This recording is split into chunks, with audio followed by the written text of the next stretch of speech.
Senhor esteja convosco. Ele está no meio de nós. Proclamação do Evangelho de Jesus Cristo segundo Mateus. Glória a vós, Senhor. Naquele tempo, vendo uma multidão ao seu redor, Jesus mandou passar para outra margem do lago. Então o mestre da lei aproximou-se e disse: Mestre, eu te seguirei aonde quer que tu vás. Jesus lhe respondeu: As raposas têm suas tocas e as aves do céu têm seus ninhos, mas o Filho do Homem não tem onde reclinar a cabeça. Um outro dos discípulos disse a Jesus: Senhor, permite-me que primeiro eu vá sepultar meu pai. Mas Jesus lhe respondeu: Segue-me e deixa que os mortos sepultem os seus mortos. Palavra da salvação. Glória a vós, Senhor. Isso, podemos assentar. Todos vós que esqueceis o Senhor Deus, entendei isto. Todos vós que esqueceis o Senhor Deus, o Senhor Deus. Caros padres Alex, João, comunidade Canção Nova, você que nos acompanha pela TV, celebrar esse tempo de júbilo e receber a palavra que nós recebemos hoje faz um alerta aos nossos corações.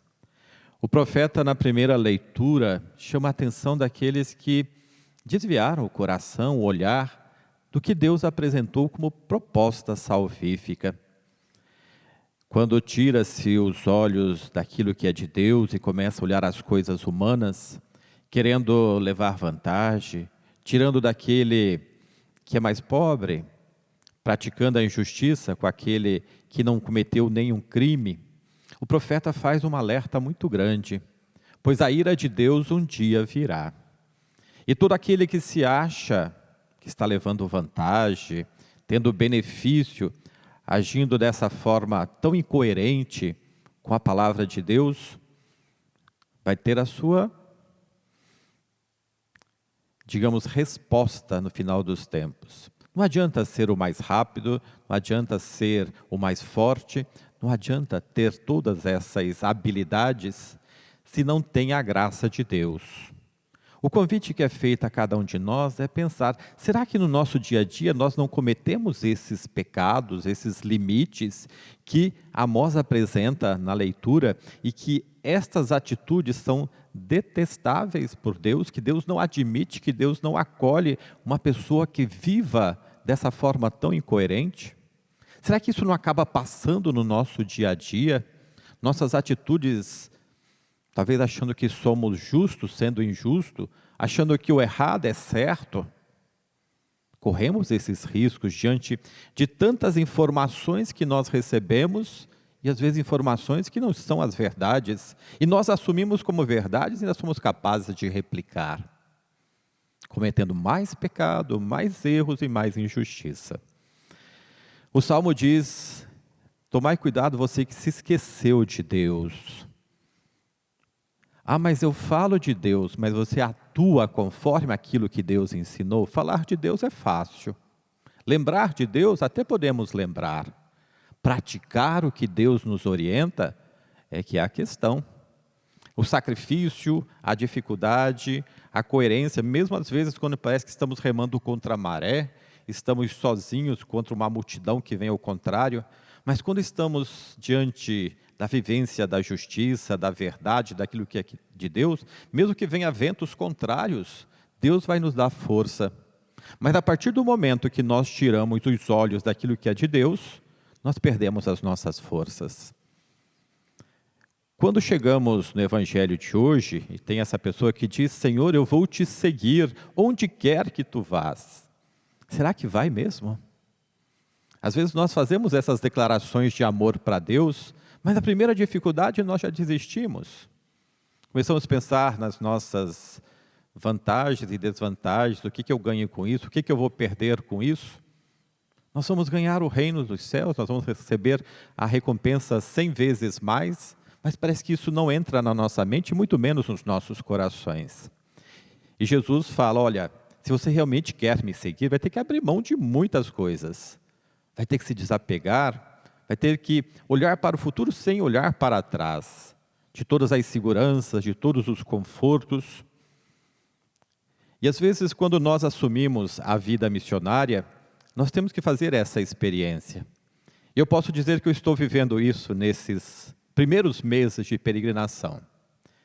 Eu conto realmente com a providência divina. E na certeza de que as pessoas estão, com a graça de Deus, providenciando. Onde eu vou morar, o que eu vou comer, o caminho que eu vou traçar.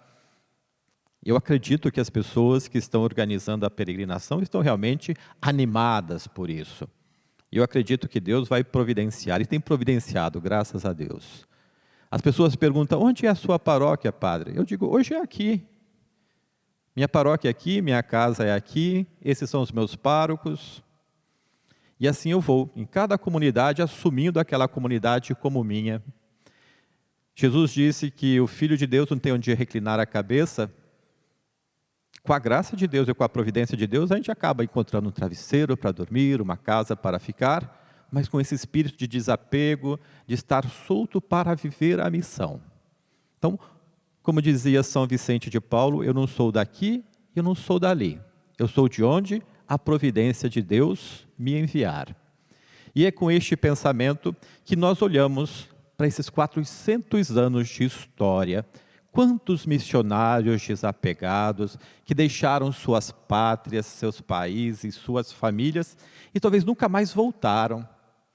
Entregaram todo o seu ser, a sua vida para que comunidades pelo Brasil afora, pelo mundo afora, pudessem receber a palavra de Deus. Isso tudo começando lá por Vicente de Paulo, aquele menino, filho de camponeses, que tinha uma inteligência um pouco fora da curva, muito sábio e muito inteligente, e que os pais pensam nele como uma pessoa a ser investida, naquele contexto do investimento financeiro mesmo. Naquele contexto, o menino só conseguia ser grande se ele fosse da nobreza, se ele tivesse um alto cargo militar, ou se ele fosse religioso, fosse padre. E a única via para Vicente era ser padre. E a família acreditava que ele poderia trazer benefícios realmente de segurança econômica e financeira para a família. O que não aconteceu, né? Ele viveu o ministério dele e a família dele viveu como sempre viveu, como pobres camponeses. Mas o tempo foi ensinando a Vicente de que estas pretensões não o faria feliz. E foi dos seus 19 anos até os 36 anos, num processo longo de conversão, que ele descobre a face de Cristo na face dos pobres, dos doentes, dos sofredores, dos presos, enfim, de toda a pessoa que tivesse algum tipo de necessidade e que a congregação, as filhas da caridade, as damas da caridade pudesse dar uma resposta. E esses 3 grupos que ele funda sempre tem um momento muito específico da ação de Deus. Em 25 de janeiro de 1617, quando surge o carisma e quando foram criados como comemoração, 400 depois, este relicário e esta cópia da imagem que está em Paris, lá em 1617, Deus diz para Vicente, é preciso ter padres para evangelizar os pobres camponeses, é preciso ter padres para formar bons padres para atender o povo. E ele vai descobrindo isso no encontro com as pessoas, vai achando essa resposta no encontro com os pobres. Ele passa pela sua noite escura, como todos os santos passaram, e Deus revela para ele este caminho. Nesse mesmo ano de 1617, já não mais na terra dos senhores de Gondi, onde ele viveu essa experiência de um sermão de conversão para aquele povo, ele encontra uma outra realidade, que é de pobreza, de fome, de doença. E nessa paróquia que ele está, ele convida algumas pessoas para organizar a caridade. Como ele descobre que é preciso organizar a caridade? A partir do momento que ele vê que todas as pessoas da comunidade levaram de uma vez só um monte de alimento, muita roupa, muito remédio para uma única família. Que ele chegou à conclusão, tudo isso vai estragar. Então, chamando essas 12 mulheres, que vai dar origem às confrarias da caridade, ele faz surgir um ramo de mulheres nobres a serviço dos pobres, para o serviço nas ruas, nas casas, enfim, onde tem uma pessoa necessitada. No começo foi dando muito certo, porém os maridos ficaram bravos. Lembremos que estamos no século XVII e elas acharam uma alternativa, um plano B nessa história, que foi pedir que suas criadas, funcionárias, colaboradoras fizessem essa missão. Deixou Vicente um pouco triste. Passado-se um tempo, a senhora de Gondi, aquela senhora lá da missão, onde ele fez o sermão na conversão de São Paulo, vai lá nessa paróquia onde Vicente estava, em Châtillon. Padre Vicente, precisamos do senhor para as missões em nossas terras. É muito necessário. Ele diz para a senhora de Gondi, minha senhora, procure um outro padre. Eu estou tão feliz nessa comunidade, que nem o Santo Padre é mais feliz do que eu. Mas ela argumentou, até que Vicente aceitou o convite para fazer missões de volta em suas terras.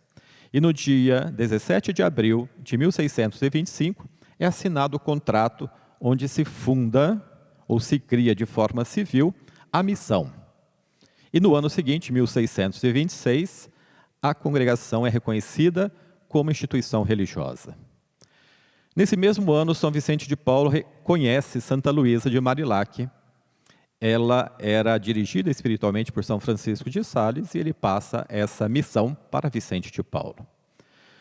Luísa foi convidada por Vicente a acompanhar aqueles grupos de senhoras, e assim ela fez, e assim ela também desenvolveu um trabalho muito bonito, em parceria com Vicente de Paulo. Passado-se mais um tempo, surge uma moça na vida de Vicente de Paulo que diz o seguinte, Padre Vicente, eu vejo o trabalho dessas senhoras nobres, eu sei que eu sou apenas uma camponesa cuidadora de vacas, mas esse trabalho que elas fazem, eu também posso fazer. Eu sei ler e escrever, eu aprendi sozinha. Qual era o nome dessa moça? Margarida Nazô. Vicente de Paulo vê nessa moça o protótipo do que seria uma filha da caridade. E pensa consigo, é com os pobres que eu vou salvar os pobres.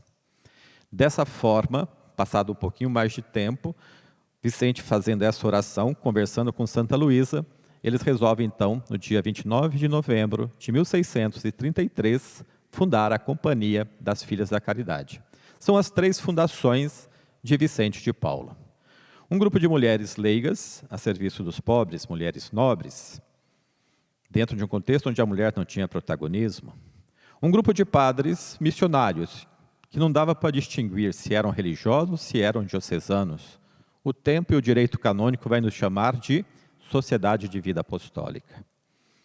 Um grupo de irmãs que não eram enclausuradas, que não tinham votos perpétuos e que renovam os votos todos os anos. Umas irmãs que vivem pelo espaço onde os pobres estão, nas ruas, nos cortiços, nos hospitais, mais para frente nas escolas, nos hospitais, servindo e amando aqueles que mais necessitam. Dessas 3 fundações, nasce inspiração para outros grupos. Hoje no mundo são 160 grupos que vivem essa espiritualidade despertada em Vicente de Paulo. Aqui no Brasil, nós somos 31 grupos que vivem essa espiritualidade. Segundo as estatísticas aí dos superiores, somando todas as pessoas que vivem essa espiritualidade, hoje no mundo nós somos 4 milhões de pessoas. Com certeza Vicente de Paulo, quando começou a sua missão, não tinha sequer a pretensão de que tudo isso acontecesse. Mas o eco do seu sim, o seu não olhar para trás e assumir de forma radical a missão, fez dele um grande exemplo para nós e para a missão. Por isso, hoje, celebrando esses 400 anos do surgimento do carisma em 2017 e agora 2025 da fundação da Congregação da Missão, trazemos para o Brasil essas relíquias como também esta réplica da imagem que está lá em Paris. A imagem que está em Paris é semelhante a essa, porém aquela imagem é um relicário. Estão guardados dentro desta imagem os restos mortais de São Vicente de Paulo. Padre, mas o corpo de São Vicente de Paulo não está incorrupto? Eu vejo às vezes lá no YouTube, na internet, nos lugares lá onde as pessoas falam que está incorrupto. O corpo de São Vicente de Paulo esteve incorrupto por 69 anos. Ou seja, até o momento quando foi feita a perícia para a beatificação. 77 anos depois da sua morte, quando abriram mais uma vez para a perícia, encontraram uma boa parte ainda incorrupto, porém, nariz, olhos já um pouco mais danificados. E eu sempre digo, e para todas as pessoas que se preocupam se está ou não incorrupto, o que não pode se corromper é o carisma e a espiritualidade. Isso é obra do Espírito. Se nós estragarmos isso, aí sim nós estaremos cometendo pecado. Principalmente nós que assumimos essa vocação de viver o carisma que Deus deu a Vicente para partilhar com a igreja. O convite que é feito, então, é contemplar essas relíquias e ver a preocupação de Vicente. Nessa carta que ele dirige a Santa Luísa de Marillac, que é o retangular que está dentro do relicário, ele orienta a Luísa em relação ao seu confessor, orienta sobre suas leituras espirituais, aconselha ela a ser um pouco mais branda na rigidez das suas rezas e pede a ela, acima de tudo, que viva o amor de Deus. Eu digo que essa carta representa todo o desejo de Vicente de que a família vicentina esteja sempre unida e vivendo essa espiritualidade do amor de Deus. No lado contrário, nós temos um pedaço da veste, uma túnica de São Vicente. Representa todo o seu ministério, toda a sua missão e os missionários todos que ele despertou na congregação da missão e todos aqueles que ele orientou na formação dos seminários. São duas relíquias de 2º grau. No centro, nós temos uma relíquia de 1º grau, que é a costela de São Vicente. Representa a entrega dessa pessoa, do seu ser como um todo, para Deus. Então, um relicário, ele nos remete a lembrar desse santo. Lendo os escritos de São Vicente, e ele falava sobre relíquia, sobre peregrinação. Ele disse, quando uma cidade, uma paróquia, uma casa recebe a relíquia de um santo, ele está recebendo a visita do próprio santo. Então, hoje, São Vicente de Paulo visita a Canção Nova, com a sua espiritualidade, com a sua história, com tudo aquilo que ele representa neste relicário. Temos notícias também de alegria que o Papa compartilha conosco. Pelo ano jubilar da Congregação da Missão, por essa peregrinação, é dado a todos nós que estamos aqui hoje, que estamos peregrinando diante das relíquias de São Vicente, indulgências plenárias. O que são indulgências plenárias? É algo que a igreja dá e que ela recebeu o direito de oferecer a partir do momento que Jesus disse, tudo que ligares na terra será ligado no céu. Ou seja, essas indulgências, depois que nós fazemos a nossa experiência no sacramento da reconciliação, ficam as marcas de nossas culpas.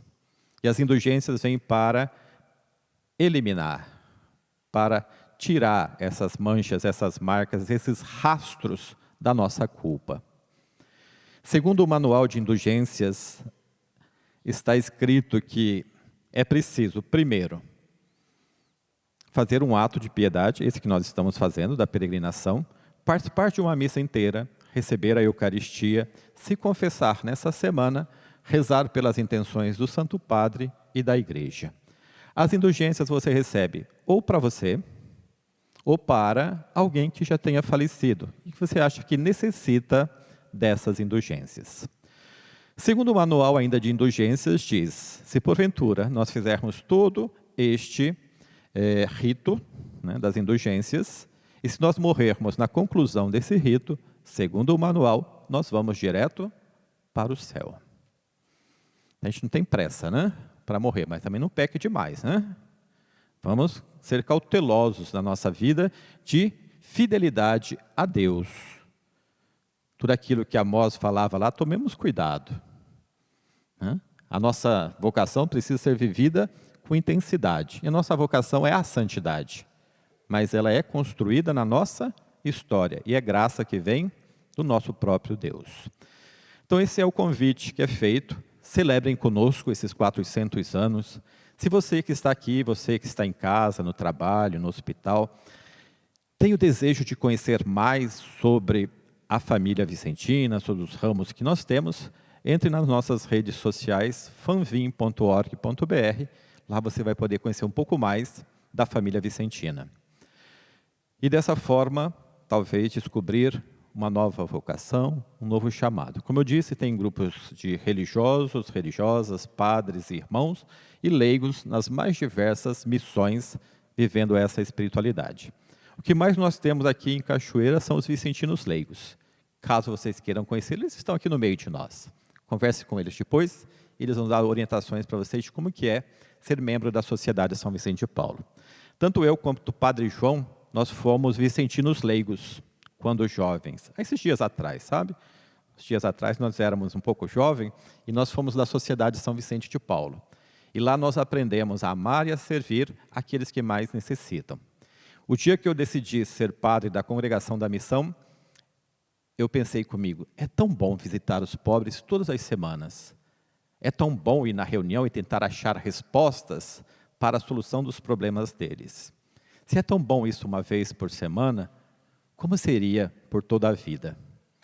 E por toda a vida eu já estou aqui, 9 anos de formação, 20 anos de padre, e como diz São Vicente de Paulo, nem o Santo Padre é mais feliz do que eu. Mesmo nessa missão meio fora, né, do comum, rodando pelo Brasil de van, com São Vicente, as relíquias, encontrando os ramos da família vicentina, louvando e agradecendo por essa festa maravilhosa e pelo testemunho desse homem que se preocupou com os pobres, com os doentes, com os presos e também com a formação do clero. Se os seminários ganharam a organização que têm hoje, São Vicente foi um grande colaborador. Os padres missionários que vieram para o Brasil, para o clero do Brasil, também foram grandes colaboradores para o clero que nós temos hoje. Então, louvado seja Deus por essa história, louvado seja Deus por cada um de vocês que hoje partilham conosco esta festa.